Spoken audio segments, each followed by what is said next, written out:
thought you said a doctor. Nope. Maybe I'm wrong. I wouldn't be surprised if it's like. I don't, I never thought that he was a doctor or his last name was Seuss. Well, I know, I did Austin. Okay, but All right, I believe it's the doctor thing? I assume that you couldn't just legally call yourself doctor. I assume. Do you want to talk about the fall of Roman Empire on Wednesday or not? Sure. The traditional Catholic chapel in Charlton. I knew there's one at Chesapeake. St. Benedict one? No, it's St. Augustine, and they reject Vatican II. Oh, they're SSPX. Yeah. Let's talk about that. Because, We need to go in there. So if you reject Vatican II, the most obvious thing is that means you still do service in the Latin, right? Yep, that's all. there are actually some, there's one at Chesapeake that just goes like. Okay. Yeah, I mean, you can still, I mean, Vatican II didn't say you can't do it in the Latin, right? It just said that it's not like a special or exclusive to the Latin. Is there anything else like really unusual in I don't know, there's something to do with, what's that mission? Oh, It I was read it for- like 10 times yesterday. Some of the, Ambrose. no, February, something like that. I don't know. They're doing seminary. He went rogue a little bit and started arguing against someone. Bishop, something like that. Because he didn't recognize the John Paul, something weird. Are we talking like, we're talking about mid-20th century? Yeah, this is probably like 60. Well, I mean, for every major church declaration, there's people that, break off because of it. I think we take a field trip there because it's called St. Augustine. Now that's intriguing. I kind of like that.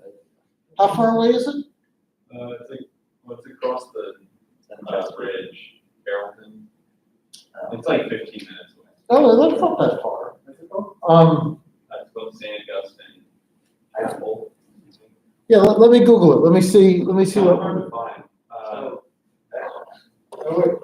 We were probably gonna go anyway, so really it's, You can deal with that St. Augustine Chapel and then Carrollton. It's on the big screen. Kind of like a sketchy. Yeah, it's not good website at all.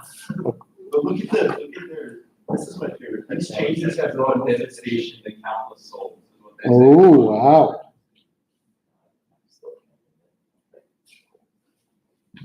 Pope Pius VII, no, 12.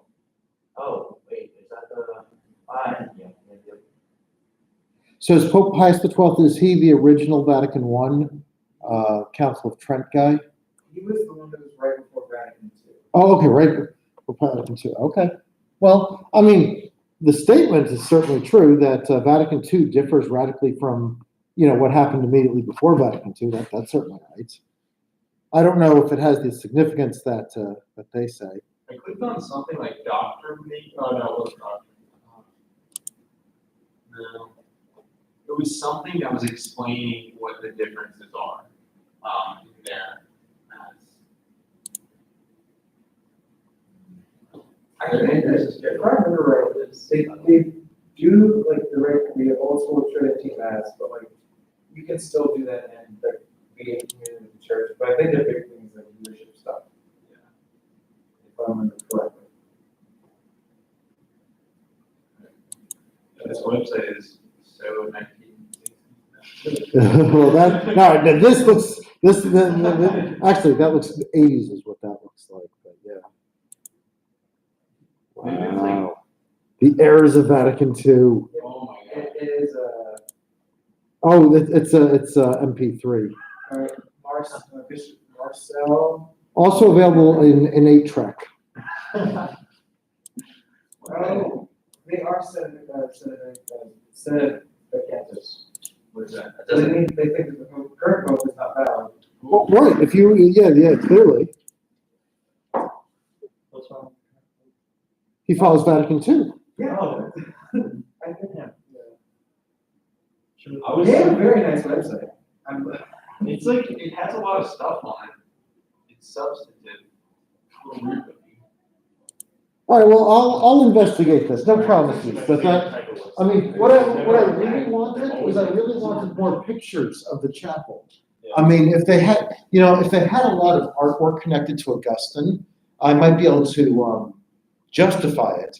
If it's just named Augustine and they keep to, it's not like they're keeping to the 4th or 5th century order of worship. I mean, the 1940s order of worship. Okay, I mean, Maybe I can give the priest or whatever you call him, I guess, a call, and say what you got. Do a Google Street View. Yeah. Through their stuff. well, no. Here's what you should ask him. Tell him I'm trying to convince my Augustine philosophy professor to take us on a class trip here. What do you actually have here that connects to Augustine that I can try to use to convince him that it's worth a day trip? But this is Nice house. It's a little house. I mean, because if you can, Just a little. So I think somebody just basically had a very nice shed. wow, that's smaller than most little podunk Baptist. There's a Baptist church on my street that has like 20 people that go. It's bigger than that. I don't have a lot of money to offer funding. Well, yeah, that's what happens when you call the current hierarchy not heretics. How many people in Carrollton Care about that? what do you call, projectors of Vatican II? Like, I don't know. I mean, I think you still call them schismatics, right? Okay. I don't know if all of them technically are said event, I'm pronouncing it wrong, but the people who think the Pope's not valid, I don't know if all people who think, I don't know, because there's a lot of people who disagree with Vatican II, but like still like it's a valid church council. It is, like, Well, I mean, here, speaking as a non-Catholic, I will say, one of the things that I most often hear Protestant converts to Catholicism say is, they say, I really like Catholicism because it avoids the schismatics and all the various, denominations that you get in Protestantism. To which I always respond is, how much Catholicism do you actually know, man? I mean, in part because at the Jesuit, program I was at, I'm like, there's 5 priests in this building that I can go to, and they will each give me a radically different view of what Catholicism is. I've got this politically conservative sort of process theologian was one of them. Another was an anti-essentialist Wittgensteinian who would go around saying things like, the word Christian has no essence. And I'm like, oh my God. But how do you be any kind of Christian once you've said to be a Christian has no essence? There was a sort of neo-Marxist, pro-life, pro-family guy who wrote for Commonweal. And I'm just like, look, man, it's one thing for you to tell me that you think Catholicism is true. It's another thing for you to tell me that you think Catholicism is one united thing. So all that to say, this is an example of that. So one of the things that confuses me as a bit of an outsider is if Vatican I seems to say one thing, but Vatican II seems to say another thing, which am I supposed to believe? Now, I guess it's Vatican II, because that's the one that's most heartily endorsed by the current hierarchy. But the hierarchy never admits being wrong in a previous council.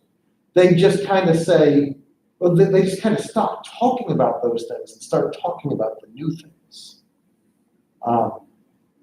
it was very vague, and it was kind of,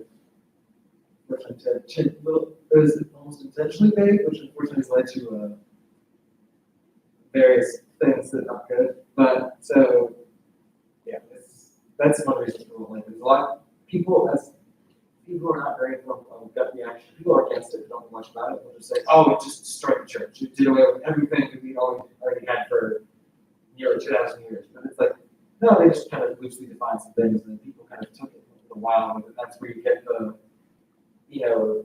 churches where the guys just wearing jeans or something like that. Right. And they have the not Latin, now it's in English, which of course, I mean, that they need to, if they're gonna welcome the younger generation, bring people in, that was necessary. And there's a lot of people actually like that part, it's like, it's done like for a lot of like missionary work, like, obviously having people with actual language they speak. Sure. Let's see, let me fix it. So one of the things that sounds like they're saying something really different, but maybe they're not, is, again, the disposition towards non-Catholic Christians. They use the language of separated brothers, which, of course, in the original Council of Trent, Vatican I, all the major Lutheran Protestant beliefs were, if you believe this, you are anathema. Now, of course, there is a way to reconcile those things. You can say Protestants are separated brothers, as long as they don't actually believe any of these traditionally Protestant things. And Protestantism has become such a vague soup of beliefs. I mean, I'm not, if somebody describes themselves as a Protestant, I don't know, that doesn't tell me much about what they believe, other than, it tells me one thing, it tells me a negative thing. It tells me that they don't endorse the Catholic hierarchy. That's the only thing that I can take away from that. And even that's a little bit of doubt if they're like Anglican or something. There is a weird right of Anglicanism where it's still in. Yeah. So I know a lot of young people think Vatican II did away with all the sex rules, and they're completely wrong. Those are people who've just never read it, who think that. It did change the scope of emphasis for conversion and evangelism, where it basically said that Jews, Christians, and Muslims all worship the same God, and it called for an emphasis on mission to non-theists, especially idolaters, tribalists, things like that, animists. So yeah, those are my takeaways from Vatican II. Again, as an outsider, but yeah. So there you have it. All right, Augustine, book 9. We have some readings. Oh, before we get into them, so on Wednesday we have a student-led discussion led by, who's leading the discussion? Or is this, we don't have a student-led discussion. We've got book 10. I think we've got book 10 for Wednesday. Friday is kind of an odd thing. I'm not available for Friday. So I'll give you an alternative assignment. The alternative assignment is work on your papers. Or if you happen to be a person who celebrates Good Friday, you can tell me that you're celebrating Good Friday and then do take Friday off to worship as you see fit. And you could do a field trip to Augustine without me, St. Augustine and Carrollton without me on Friday. Tell me how it goes. If I were around, I'd be tempted to go with you.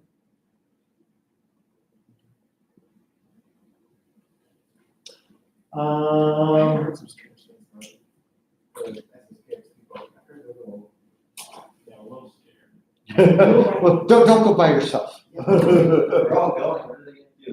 Convert us? Yeah, they sprinkle the holy water and start speaking Latin, then you're stopped. You are. We're locked, yeah. I always used to joke that at the Jesuit school that somewhere in one of the Latin ceremonies they tricked us into converting. We'll see. We'll wear our rain jackets. Okay, so how'd the papers go? Do I have papers from everyone now? Papers okay? It was rough. Well, it was rough. We'll see. Yeah. I'll try to get you some feedback by the end of the week, but we'll see. I've got some big things coming up. All right, so here we have some readings to accompany book 10. We have the big section is Plotinus on beauty, which I think is really interesting. It fits in with the nature of the vision that Monica and Augustine had. So there's a lot in there. We've got some from Psalm, I think it's Psalm 4, which Augustine quotes multiple times in book 9. And then there is a selection from Cicero on friendship. So, initial thoughts, observations, questions? The section on friendship is like just kind of like, it seems a whole lot of it is just about like virtue, like more like Roman kind of style virtue, and like we have the. Sitting around like who's like really like beloved and community and stuff like that. Yeah, so there's really two, so a couple things about friendship. So first of all, friendship in the Greco-Roman world is a big deal philosophically. This goes all the way back to Aristotle, at least. In Christianity, to love, which is the central command, New Testament command, to love, since the time of St. Thomas Aquinas at least, and probably at least all the way back to Augustine, to love has been described as friendship. So understanding the notion of friendship becomes extraordinarily important. It's also very relevant to Book 9, because we talk a lot about the role of Augustine's friends in his conversion. But in Christianity, if you understand the theology of love, it becomes a theology of friendship towards all. And this becomes very odd in a certain sense, where you have these dual roles as a result of this. Your role for those close to you, in addition to whatever the role is, child, parent, friend, brother, spouse, it's also to be a kind of context-sensitive kind of friendship. So what we think about friendship turns out to be really important. And since Cicero is Augustine's guide, this turns out to be pretty important. So that's why I included that. Other thoughts, questions, observations?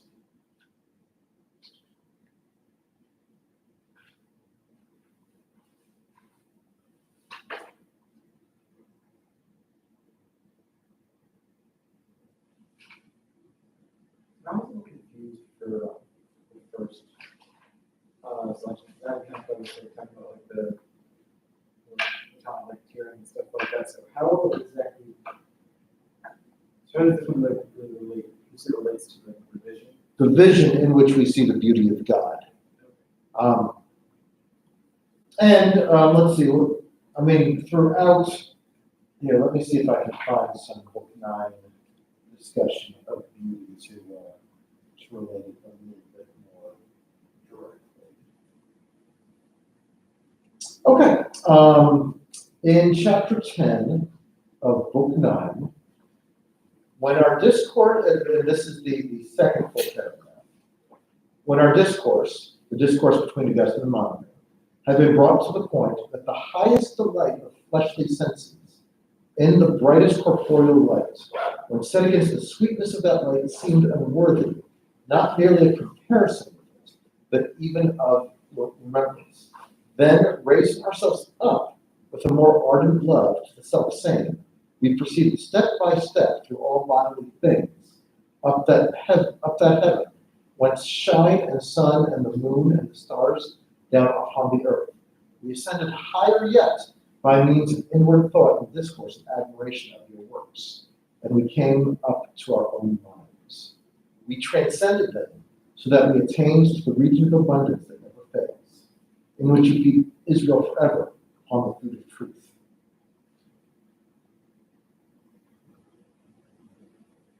A lot of this is beauty imagery. That which is we want to desire beyond flesh. Let's see what else we got.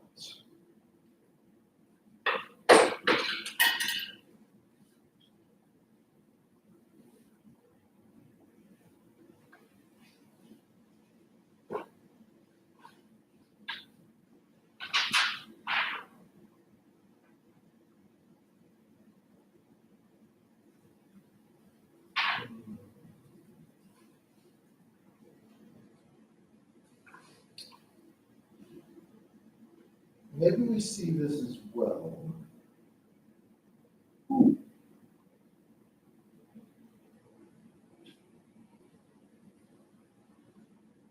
if you look in chapter 3,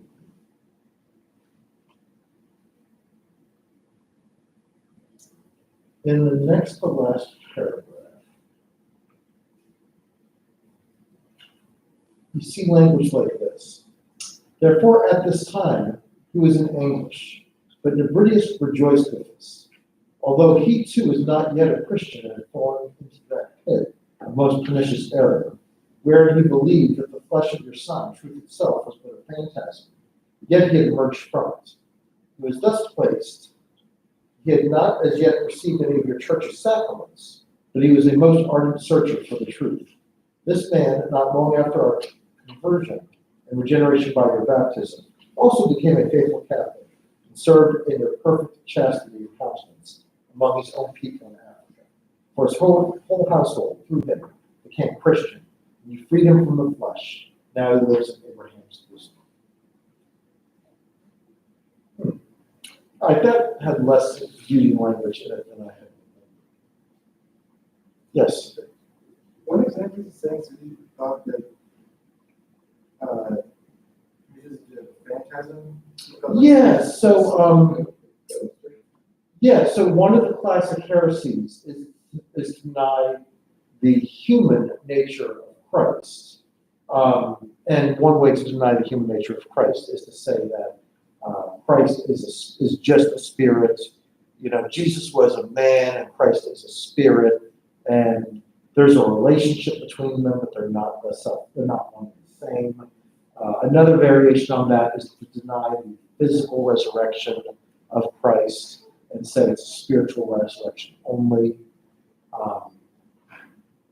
Yeah.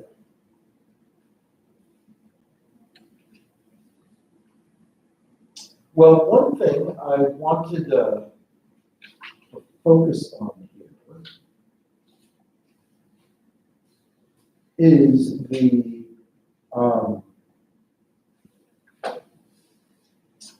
Plotinian account of beauty. So here, let's get our Plotinian metaphysics revisited, which of course is a refinement on Platonism. So we have the one, which is like the God beyond God, that virtually nothing can be said about because it is so unified and simple, there's nothing to distinguish it from other things. Then we have what is translated as nous, referred to as the intellectual principle.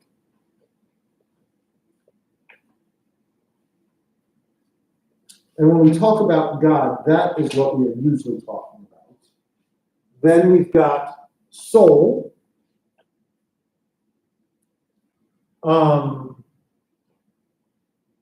And then we have the material world. And then we have prime matter. And what we think of as nature is a combination of the soul and the material world. So like with the Platonic divided line, humans are a composite between an ensouled, a soul placed within material. So what beauty consists in for soul is a close connection with its ascendant source. And ugliness is identification and descension towards even sort of less pure, less real, less developed matter. Prime matter is just kind of unshaped. Goo is probably the best thing I could describe it as. And ironically, prime matter and the one are similar in this sense. It's very difficult to describe either. One, because it is too pure and too far above our normal experience, and prime matter because it is so far beneath our current experience. It is unformed material. All right, so if you look on the first page of the Tractate on Beauty, we have the claim that beauty is symmetrical.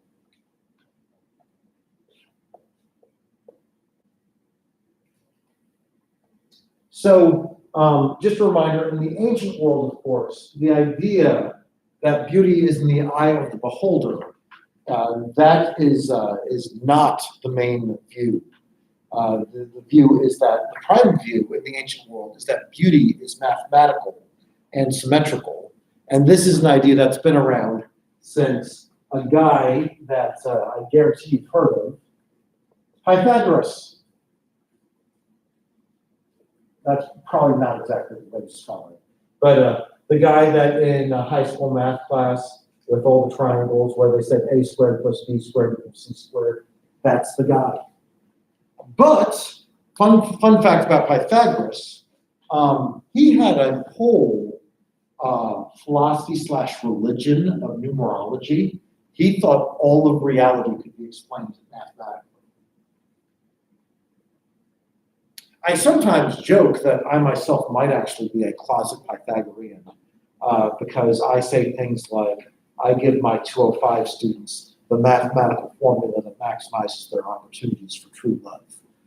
So if you think love can be described mathematically, that's the kind of crazy talk that a Pythagorean would be involved in. But anyway, symmetry is thought to be at the heart of beauty. Other things,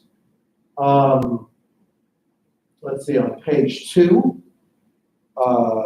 it's difficult to talk about beauty of the divine because there's nothing to distinguish it from each other.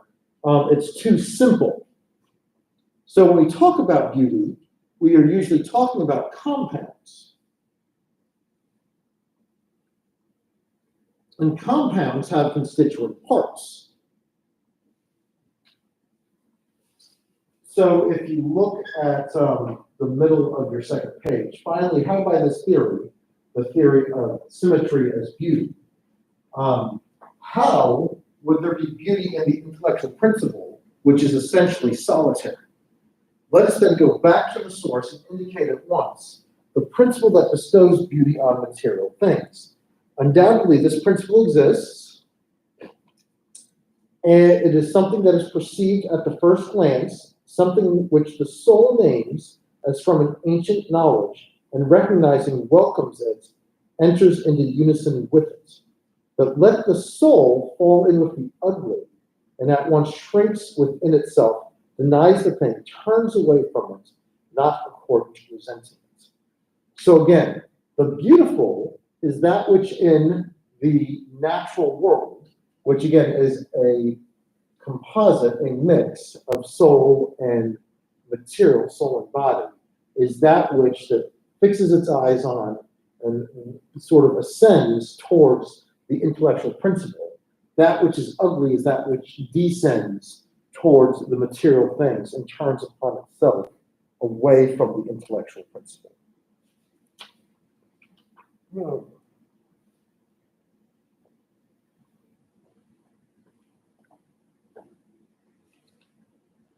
All right, moving on to the third page.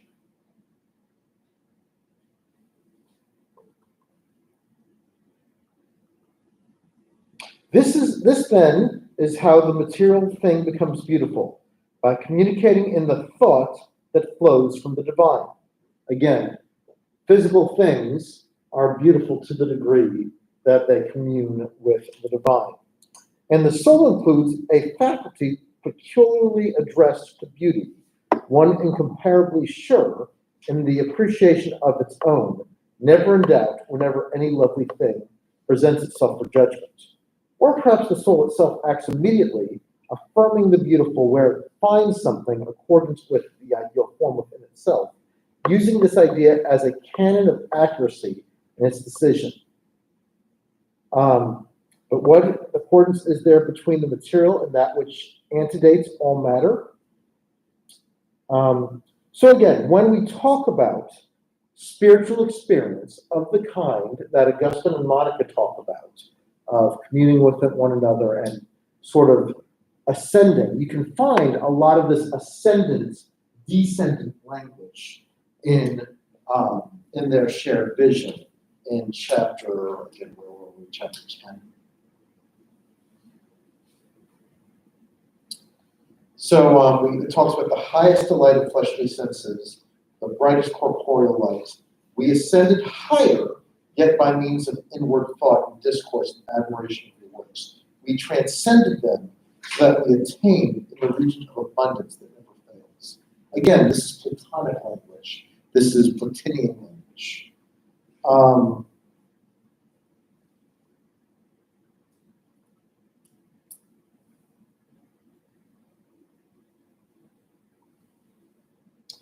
Further down, we did not make ourselves, but he who endures forever made us. If when they have said these words, they become silent, for they have raised up the ear to him who made them. And God alone speaks, not through such things, but through himself, so that we hear his word, not uttered by a tongue of flesh, nor by an angel's voice, nor by the sound of thunder, nor by the riddle of a similitude, but by himself whom we love in these things. Himself we hear without their aid, even as we then reach out and in swift thought attains that eternal wisdom that abides over all things. If this could be prolonged, and other visions of a far inferior kind could be withdrawn.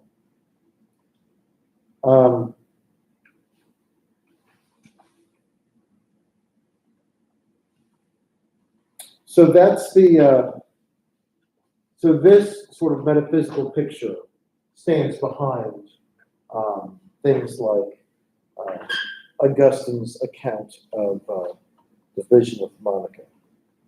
If you look a little farther, let's see, it's page 1, 2, 3, 4. On the bottom of page 5, we hear more about the soul and its descent. We may justly say a soul becomes ugly by something foisted upon it, by sinking itself into the alien, by a fall, by a descent into body, into matter. The dishonor of the soul is in its ceasing to be clean and apart. Gold is degraded when it's mixed with earthly particles. If these be worked out, the gold is left and is beautiful, isolated from all that is formed. Gold with gold alone. And so the soul, let it be but cleared of the desires that come by its too intimate converse with the body. Emancipated from all the passions, purged of all that embodiment, has thrust upon it, withdrawn a solitary to itself again, in the moment of ugliness that came only from the alien is stripped away.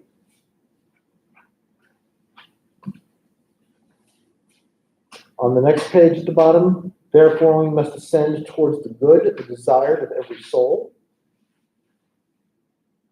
On the next page, next to the last paragraph, he that has the strength, let him arise and withdraw into himself, foregoing all that is known by the eyes, turning away forever from the material beauty that once made his joy. So again, this is a recurring theme in the Platinian idea that the beautiful is that which turns towards the intellectual principle, towards the one, or at least towards soul. The ugly is that which turns away from those things and descends towards matter. The ascendant-descendant language you can find in the Ladder of Love in Plato's Symposium. Honestly, there's not a lot. I mean, when I compare the amount of ascent-descent language in Plotinus to the amount of ascent-descent language in the Judeo-Christian Bible, I find a lot more of it in Plotinus than in the Bible. So the question is, should we read the Bible as referring to something like this, which is what Augustine does, or is that in some way an error? I tend to think it's an error. But you can see how this can become a source of a lot of asceticism because one of the chief things to avoid on this view is interest in identity with and love of materiality, material things. Yes. While I was writing my paper, I kind of was struggling with the differences between Neoplatonism and Platonism. So, and Sure. So the Neoplatonist, like Plotinus, he had access to the Platonic corpus, and then he wrote this stuff about it to explain it because it was in Greek and not Latin. So that's a good question. Long story short is I'm not sure. And I'm not sure,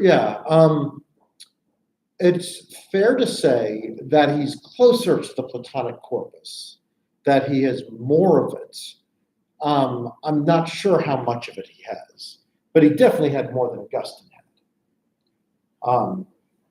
In fact, amongst really intense Platonists, there was something called the golden thread. And the golden intellectual thread was like essentially what you would almost call like a line of Neoplatonic prophets, or at least a thread of Neoplatonic successors that were thought to be, the people who got Plato right and Platonism right. But nevertheless, this is definitely a more developed view, it's a more complex view than Plato's view.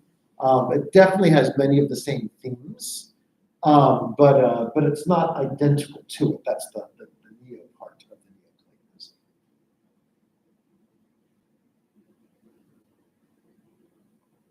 Neoplatonism. For my part, I think it's pretty darn cool. And frankly, the more Plotinus I read and the more Augustine I read, the more I'm convinced that Augustine, his schemata for interpreting the world is deeply, deeply Neoplatonist. Not to say that he's not a Christian or that he's wrong, but on his understanding of what the world's really like, he thinks Plato's is fundamentally right. In fact, I wrote an article where I tried to divide Christians, categorize Christians on this basis. Which secular philosopher did they think was the most correct? And I made generalizations about them and about what they believed about the world, on whether they thought Plato was primarily correct, Aristotle was primarily correct, or Immanuel Kant. So on my account, traditional Protestants tend to be Platonists, traditional Catholics tend to be Aristotelians, and progressive Christians tend to be Kantians. So I have definitely perceived that which secular philosopher is giving you the categories through which you interpret Christianity has great import on what direction your Christianity goes. One really interesting one is Jonathan Edwards. I actually consider Jonathan Edwards to be the last of the great medieval projects, despite the fact that he is definitely in the early modern era rather than the medieval era. But his project is to synthesize Christianity with a kind of early British sentimentalism and some early empiricism. And so his view on things just looks different. But again, which secular philosophy through which you interpret things, it shapes all sorts of expressions of one's religiosity. Because none of us is immune to the enculturation around us, for better and worse. All right. Psalm 4. I included Psalm 4 because Augustine quotes Psalm 4 like 8 times in chapter 4 of the book. I don't really know what else to say about it. This is going back a little. Sure. Is it true? I don't know if I'm misunderstanding this or like something in my head is weird right now thinking about this, but is the conclusion of Manichaeism and Neoplatonism very similar? Like, it seems like Neoplatonism is sort of dualistic in that sense, and almost in the same way of material things are bad. Or am I getting that wrong? No. So think of them as two competing views within the same culture. So here, let me say something that will sound incredibly offensive. I should say this more often.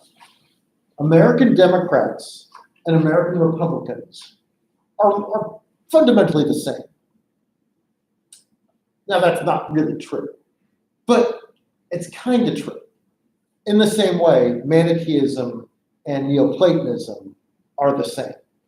So they're different, but they take a lot of the same sorts of things for granted. And that's kind of what I meant about the Democrat-Republican thing, too. So Manichaeism and Neoplatonism both end up not really liking the material world. But the metaphysics, what's really important for sake of orthodoxy is the metaphysics of the two is really different.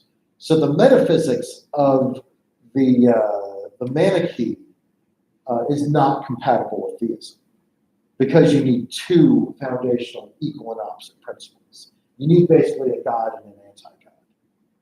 And any good theologian doesn't think Satan, the devil, is the same. He's not anti-God. He's, some guy you don't want to run into you don't want to meet him in a dark alley or something like that.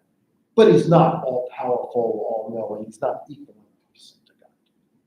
Whereas the Platonistic view, by identifying the form of the good with God or the one with God, and then the intellectual principle becomes logos, which we see referenced in John chapter 1. You can fit this story in with an orthodox monotheism in a way that you can't get Manichaeism to fit well with an orthodox monotheism. But you're quite right on this. They both share a dislike, a distrust, unimpressiveness with the physical material world. I mean, other than the Epicureans, a lot of the ancient schools really, weren't that impressed with the physical material world. And frankly, for good reason. I mean, A, they hadn't accomplished much yet, and B, most physical indulgences would kill you if you weren't careful. I mean, dying of syphilis is an ugly thing. And they didn't have penicillin, much less anything else to fight it. To this day, the deadliest of vices is still gluttony. Dying of obesity. I mean, we have an obesity epidemic to this day. So it wasn't hard for somebody who was reflective and lived a little more in their mind rather than their flesh to say, wow, all this physical stuff is dangerous. Watch out for it. So that's a very common competing trend. You find it in Plato and Cicero, Aristotle, the Manichaeans, and so forth.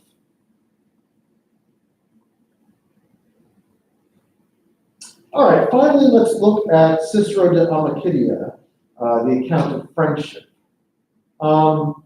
There's a bunch of fun things in here. Let me focus on 3 claims Cicero rejects about friendship. One, he rejects the idea that we should feel the same for our friends as we do for ourselves. So here Cicero arguably goes farther than the New Testament. He thinks we should care more about our friends than for ourselves. 2, he doesn't like the notion of friendship as reciprocity, which is an idea that we find in notable people I like Aristotle, that you need equality between friends. Cicero claims we need to be more than reciprocal to those we are genuinely friends with. And third, he rejects the idea that our value depends on our friends. And he thinks this deforms the friendship and makes the friendship unhealthy. So those are three of the ideas that are here in the Cicero de Amicitia. It also talks a lot, this is primarily about Scipio's death and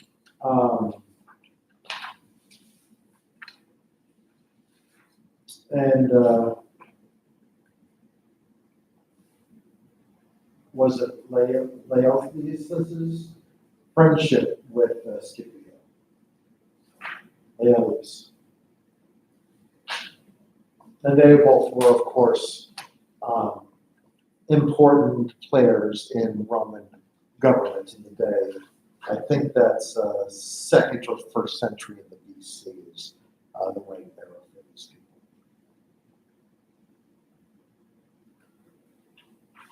Thoughts on friendship? So here's an observation. If you take the notion of Christian love as friendship towards all, it becomes really important to get your account of friendship right. And the notion of different kinds of relationships that shape or change what friendship look like becomes really important. Because I think it's really, so here, I was raised by frankly, and I might share a little too much here, but I'll share it. I was raised by 1960s era hippies. And one of the notions that was popular with them was the idea of you should be your kid's friend. And I think there's something to that, but I also think there's something really dangerous about that idea. Let me put it to you differently. I think it's good for you to treat your kid as someone who you esteem to raise up, to be an equal to yourself. But I think there's something really damaging to think of parenting as merely being your kid's buddy and merely being sort of their recreational partner. So delineating what that looks like turns out to be a lot of the challenge. I say this as a parent of three, including two teenagers. I think that's that way within marriage too. It turns out that on the psychological models, having a marriage rooted in a stable friendship of respect and care for one another, that turns out to be a really, really healthy basis for a long-term positive marriage. Things that aren't such a good basis for marriage are an intense physical attraction. Because, that lasts about 2 years. And then you gotta find something else to work for the next 30 or 40 until you drop dead. So all that to say, this notion of all relationships as a kind of friendship, I think it's really one that Christians ought to meditate on. And Augustine talks about this a good deal. All right, next time, book 10. We'll get philosophy of memory. We're going to go some weird places. Thank you. I just found another weird thing about the set of people. They are convinced that there's been a huge plot. The church is all infiltrated by Freemasons and communists. And I've told you about the Freemasons, right? Yeah. Oh, I forgot to advertise. My summer class, June term, I'm doing my philosophy in the movies class. So it's asynchronous and online, so you can take it from anywhere and you can take it at any time. It fulfills a writing intensive requirements. regardless of what your major is. And unlike most people who teach such classes, I try to do as many mainstream films as possible. So